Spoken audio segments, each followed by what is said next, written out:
নমস্কার, quark career ইনস্টিটিউটে সবাইকে স্বাগত জানাই। আশা করি তোমরা সবাই সুস্থ আছো, ভালো আছো। তোমরা আজকে যারা ফিজিক্স পরীক্ষা দিয়েছো এইচএসের, আশা করি সবার পরীক্ষা খুব ভালো হয়েছে। তোমরা এমসিকিউ এবং এসএকিউ কোশ্চেনগুলো একটু মিলিয়ে নাও, তোমরা যেগুলো করে এসছো মিলছে নাকি। হ্যাঁ, আমি এই উত্তরগুলো করে দিচ্ছি। দেখো প্রথম কোশ্চেন কী বলেছে, হাইড্রোজেন পরমাণুর প্রথম উত্তেজিত স্তরে শক্তির পরিমাণ -3.4 ইলেকট্রন ভোল্ট, ওই স্তরে স্থিতিশক্তির মান কত হবে?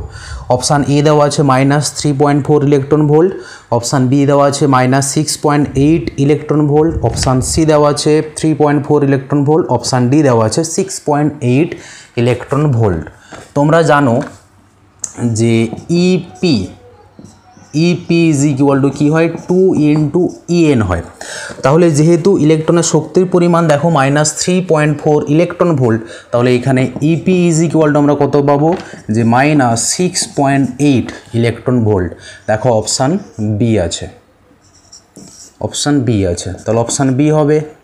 এরপর 1.2 দাগের কোশ্চেন দেখো, যে আই এবং 4i প্রাবল্যের দুটি আলোক উৎসকে ব্যতিচারের পরীক্ষায় ব্যবহার করা হচ্ছে।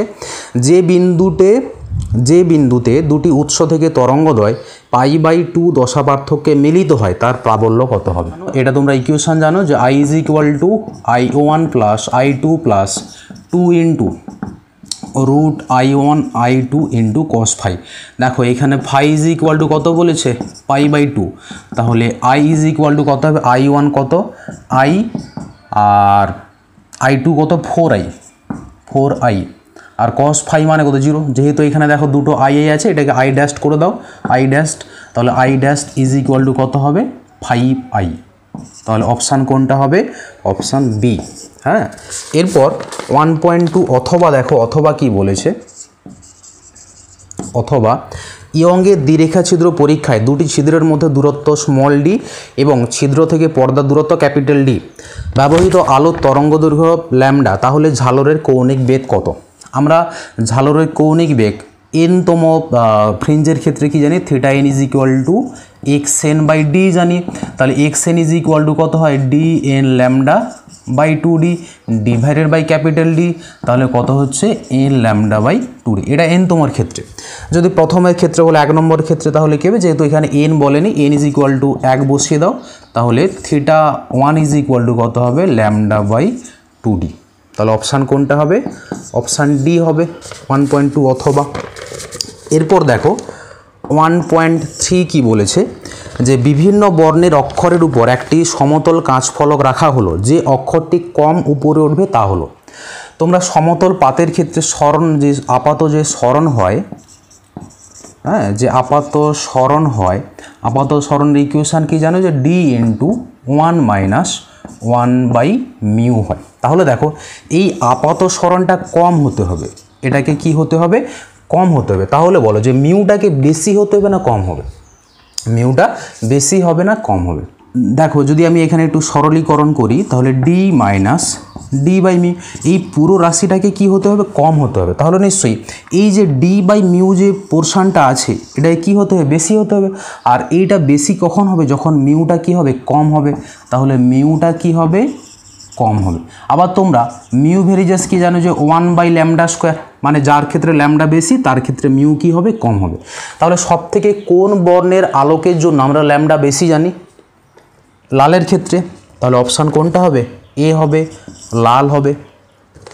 এরপর 1.4 দেখো, 1.4 কি বলেছে, একটি কুণ্ডলিতে 0.08 সেকেন্ডে তড়িৎ প্রবাহ মাত্রা +10 অ্যাম্পিয়ার থেকে -10 অ্যাম্পিয়ারে পরিবর্তিত হলে 50 ভোল্ট তড়িৎচালক বল আবিষ্ট হয়, কুণ্ডলীর সাবেশাঙ্ক কত হবে? তাহলে আমরা E = কি জানি, যে L/di/dt। যদি আমরা ম্যাগনিটিউড দেখি, তাহলে দেখো যে L = কি হবে, যে E/di/dt, E/di/dt। তাহলে E কত বলেছে, দেখো 50 ভোল্ট বলেছে, আর di/dt কত দেখো 10 থেকে -10, তাহলে যে -10 -10 ডিভাইডেড বাই কত, 0.08, তাহলে এটা উপরে উঠে যাবে। তাহলে 50 × 0.08 ডিভাইডেড বাই 20 কাটলো, তাহলে দেখো ওটা কত হচ্ছে, তাহলে 0.4 ডিভাইডেড বাই 2 মানে 0.2 হেনরি। তাহলে অপশান কোনটা হবে? অপশান বি হবে।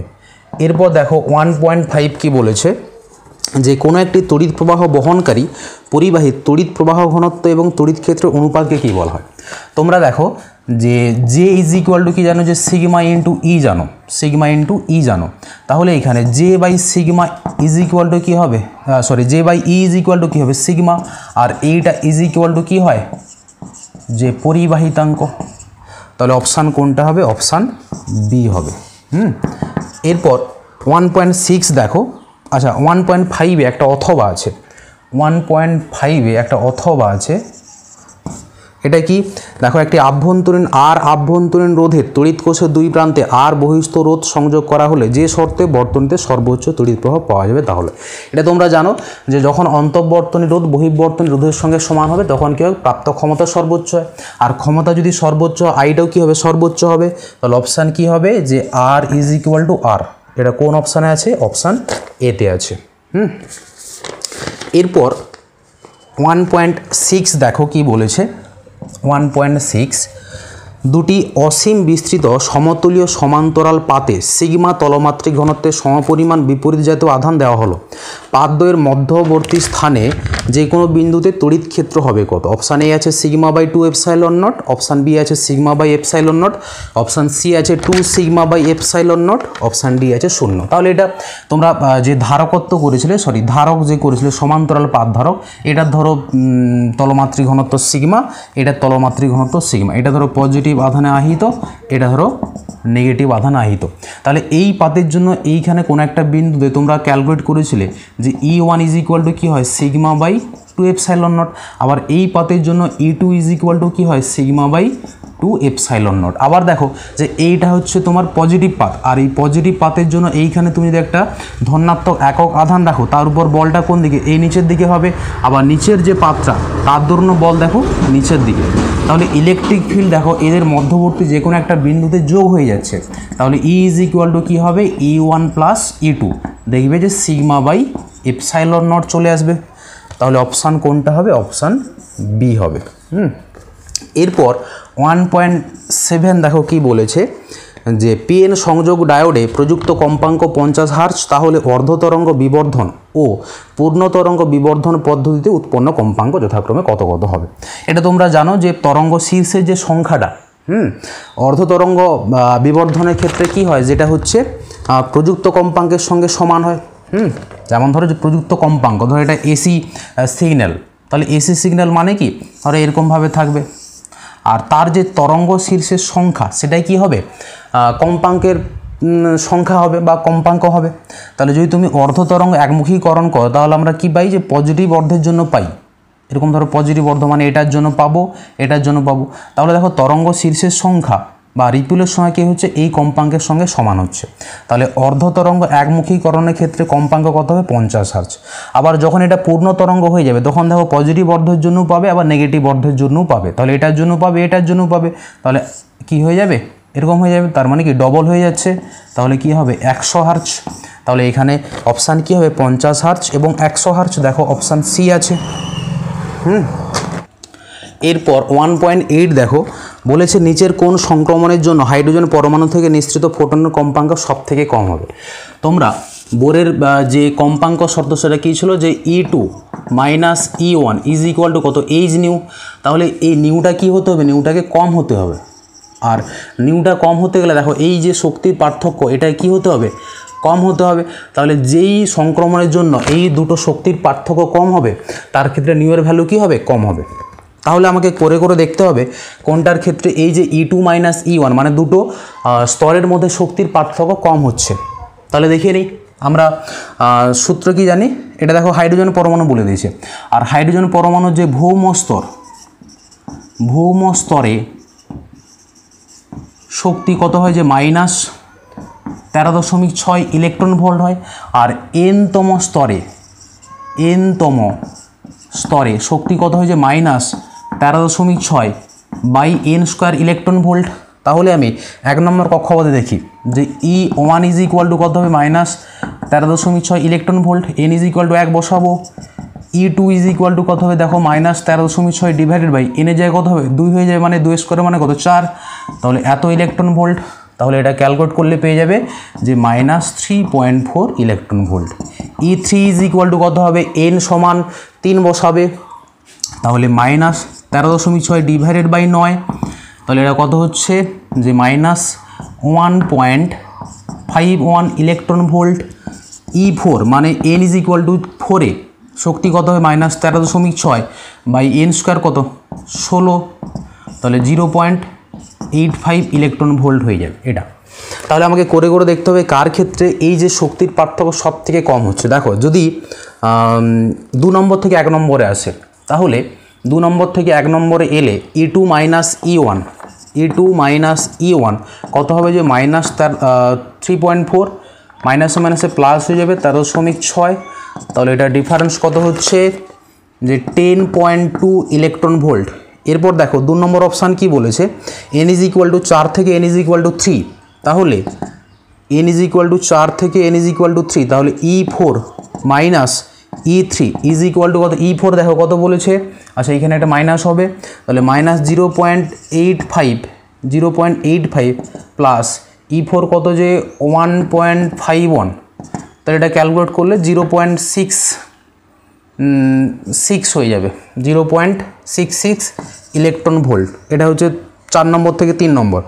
যদি 3 থেকে 1-এ আসে তাহলে E3 মাইনাস কত হবে E1, E3 কত বলেছে -1.51, E1 কত বলেছে 13.6, তাহলে প্লাস 13.6, তাহলে এটার ভ্যালু কত হবে 9 হলে 5 0, এটা কত হচ্ছে 11 হচ্ছে না 12 হচ্ছে 12, তাহলে এটা ভ্যালু কত হচ্ছে 12.09 ইলেকট্রন ভোল্ট। তাহলে 3 থেকে 1-এ পেলাম। এরপর 4 থেকে 2-এ দেখি, E4 মাইনাস E2 কত হবে, এটা মাইনাস এটা, তাহলে -0.85 প্লাস 3.4, এটা কত হয়ে যাবে তাহলে 2.4 দিকে মানে 2.55, এটা হচ্ছে 2.55 ইলেকট্রন ভোল্ট। তাহলে দেখো সব ক্ষেত্রে কোনটা কম হচ্ছে, এইটা, মানে 3 নম্বর থেকে যখন 4 নম্বর থেকে যখন 3 নম্বরে জাম্প করবে তখন কম্পাঙ্ক সব থেকে কম হবে, তাহলে অপশান বি হবে। এটা একটু লেন্দি ছিল।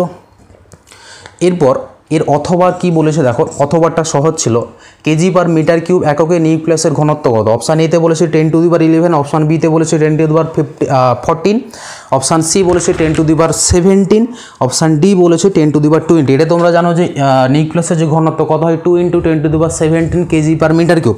এখানে 2টা দেওয়া নেই, 10⁻17 আছে, তাহলে অপশান কি হবে, অপশান সি হবে। এরপর 1.9 দেখো কি বলেছে, যে দুটি ফটোডায়োডে D1 এবং D2 প্রতি প্রস্থের ব্যবধান 2 ইলেকট্রন ভোল্ট এবং 2.2 ইলেকট্রন ভোল্ট। যে ডায়োডে 6200 অ্যাংস্ট্রম তরঙ্গ দৈর্ঘ্যের আলোক চিহ্নিত করতে পারবে তা হলো কেবল D1, কেবল D1 D2 উভয়ই, কোনোটিই নয়। তাহলে এখানে আমরা কি জানি যে ব্যান্ড গ্যাপটা কার সঙ্গে সমান হবে, যে তরঙ্গ দৈর্ঘ্যে লাইট এসে পড়ছে তার যেন শক্তির সঙ্গে সমান হয়। তাহলে এখানে 2.0 আছে, এটা ইজ ইকুয়াল টু কত জুল হবে, তাহলে 2 × 1.6 × 10⁻19, তাহলে 3.2 × 10⁻19 জুল এটা। তারপর 2.2 electron volt is equal to কত হবে, যে 2 × 1.6 × 10⁻19 জুল, তাহলে এটা 2.2 হয়ে যাবে। তাহলে 16×2 = 32, 3 থাকলো, 16 × 16, 16×2 = 35, তাহলে 3.52 × 10⁻19 জুল। তাহলে তোমাকে ল্যামডা বলে দিয়েছে, তাহলে E ইজ ইকুয়াল টু তোমরা কি জানো যে hc/ল্যামডা, আর h এর ভ্যালু কত 6.65 × 10⁻34, c এর ভ্যালু কত 3 × 10⁸, আর ল্যামডা কত দেখো 6200, তাহলে 6200 অ্যাংস্ট্রমটাকে আমরা মিটারে কনভার্ট করে নিই 10⁻10। এটা একটু ক্যালকুলেশন করে দেখবে, এটা একটু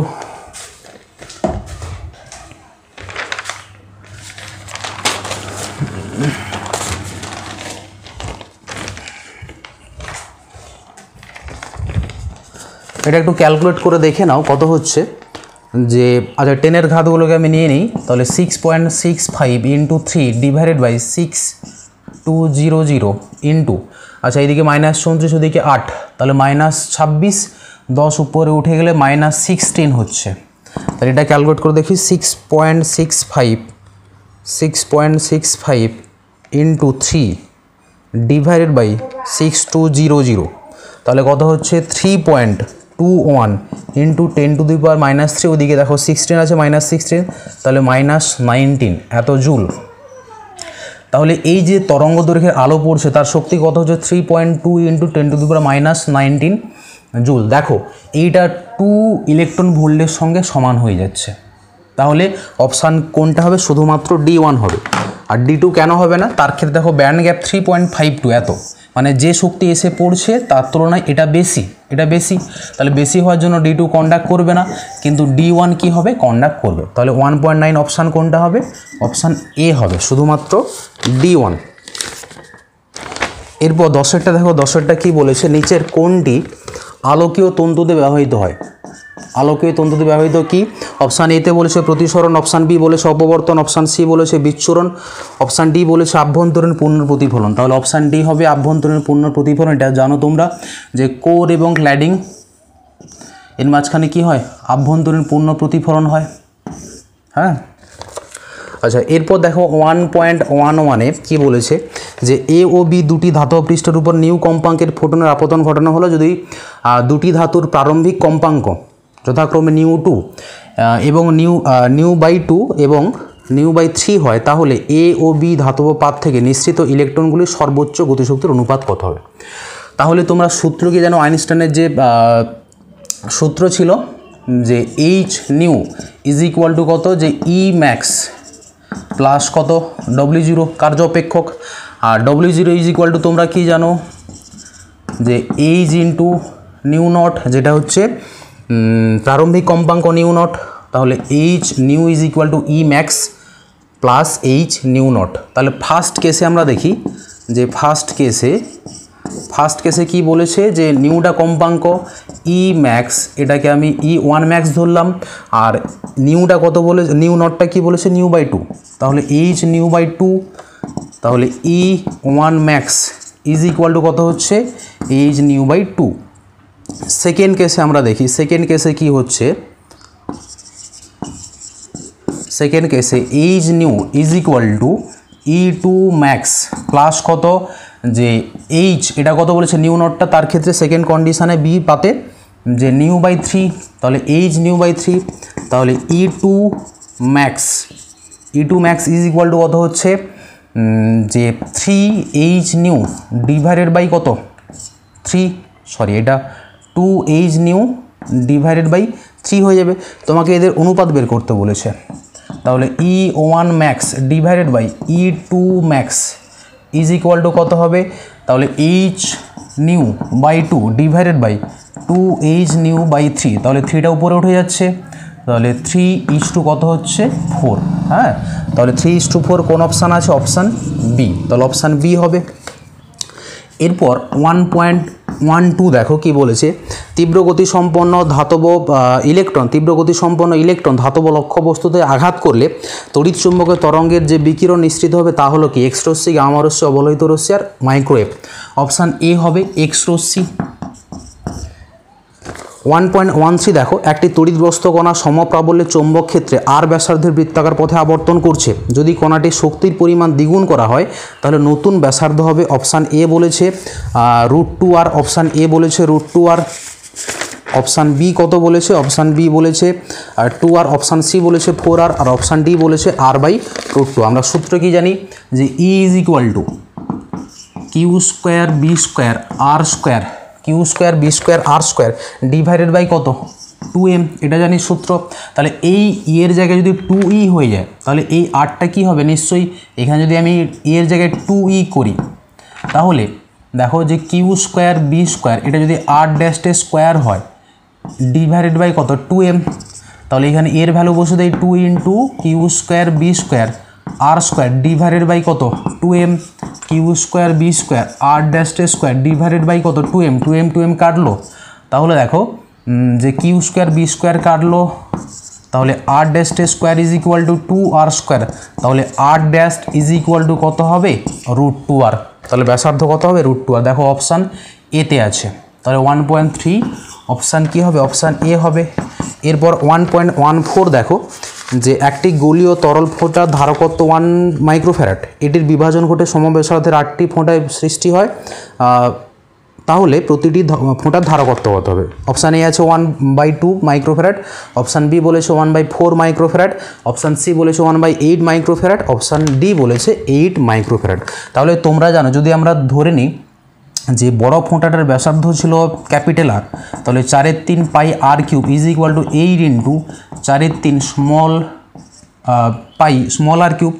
আমি বড় ফোঁটার ব্যাসার্ধ ধরলাম ক্যাপিটাল আর ছোটো ফোঁটার ব্যাসার্ধ স্মল আর, তাহলে দেখো এটা কাটলো, তাহলে আর ইজ ইকুয়াল টু কত হবে 2r, R is equal to কত হবে 2r।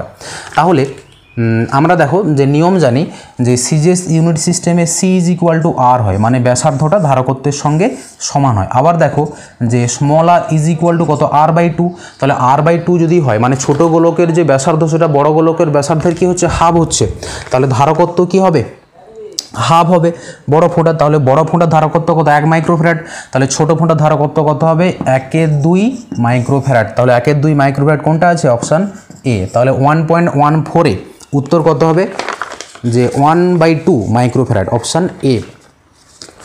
আচ্ছা এরপর এসএ কিউগুলো দেখো, এসএ কিউ 2.1 কি বলেছে যে পরমাণু তৃতীয় কক্ষপথে অবস্থিত একটি ইলেকট্রনের কৌণিক ভরবেগ কত।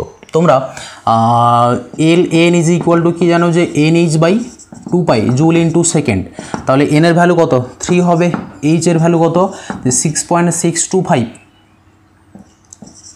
ইন্টু 10 টু দি পাওয়ার কত হবে -34 ডিভাইডেড বাই কত 2π এত জুল ইন্টু সেকেন্ড। এটা দেখো তার অথবা কি বলেছে হাইড্রোজেন বর্ণালীর যে অংশে তড়িৎচুম্বকীয় বর্ণালীর দৃশ্যমান অঞ্চলে অবস্থিত তার নাম কি। এটা কি হবে তোমরা জানো যে বামার শ্রেণী, তাহলে বামার শ্রেণী হবে।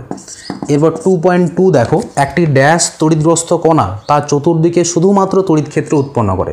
এখানে উত্তর কী হবে স্থির তড়িৎগ্রস্ত কণা, কণাটা যদি স্থির হয় তাহলে শুধুমাত্র তড়িৎ ক্ষেত্র উৎপন্ন হবে, আর যদি কণাটা গতিশীল হয় তখন কী হবে তড়িৎ ক্ষেত্রের পাশাপাশি চৌম্বক ক্ষেত্র উৎপন্ন হবে, তাহলে এখানে কি হবে স্থির তড়িৎগ্রস্ত কণা। এরপর অথবা দেখো বলেছে কুড়ি উষ্ণতার ঊর্ধ্বে একটি অয়স্চুম্বক পদার্থের আচরণ পরাচুম্বক পদার্থের মতো, ঠিক না ভুল, এটা কি হবে ঠিক হবে, হ্যাঁ এটা অথবা কি হবে অথবাটা ঠিক হবে।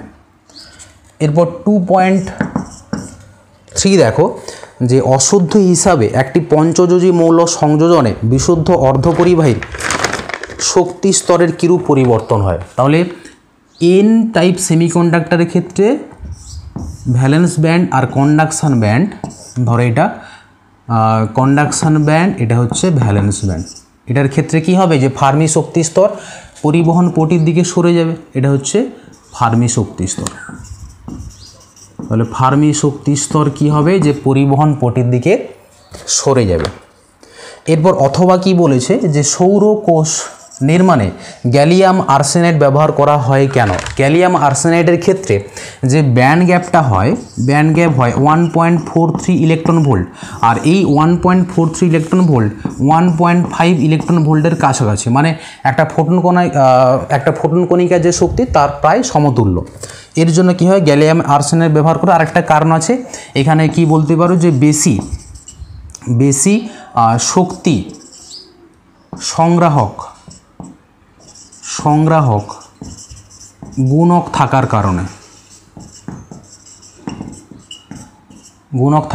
গ্যালিয়াম আর্সেনাইডের ক্ষেত্রে বেশি শক্তি সংগ্রাহক গুণ হয়, তাহলে কি হবে যে সূর্যের আলো থেকে বেশি পরিমাণ শক্তি সে গ্রহণ করতে পারবে, এই জন্য গ্যালিয়াম আর্সেনাইড ব্যবহার করা হয়।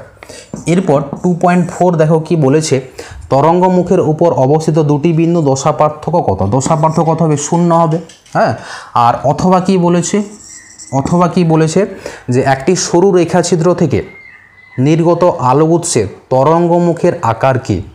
তাহলে আকার কীরকম হবে যে তরঙ্গ মুখের আকার, বিন্দু উৎস হলে কি হয় গোলীয় হয়, আর রেখাছিদ্র হলে কি হয় চোঙাকৃতি, তাহলে এখানে তরঙ্গমুখ কী হবে চোঙাকৃতি। আশা করি তোমরা সবাই ঠিকঠাক করে এসছো। হ্যাঁ, আর যেই পরীক্ষাগুলো হয়েছে সবারই ভালো হয়েছে। আর আজকের পরীক্ষা যদি কারো খারাপও হয় তাহলেও মন খারাপ করার দরকার নেই, কারণ রিকভারি করার জন্য আরও কিন্তু তোমাদের পরীক্ষাগুলো আছে, সেই পরীক্ষাগুলো ভালো করে দাও। সবাইকে অল দ্য ভেরি বেস্ট।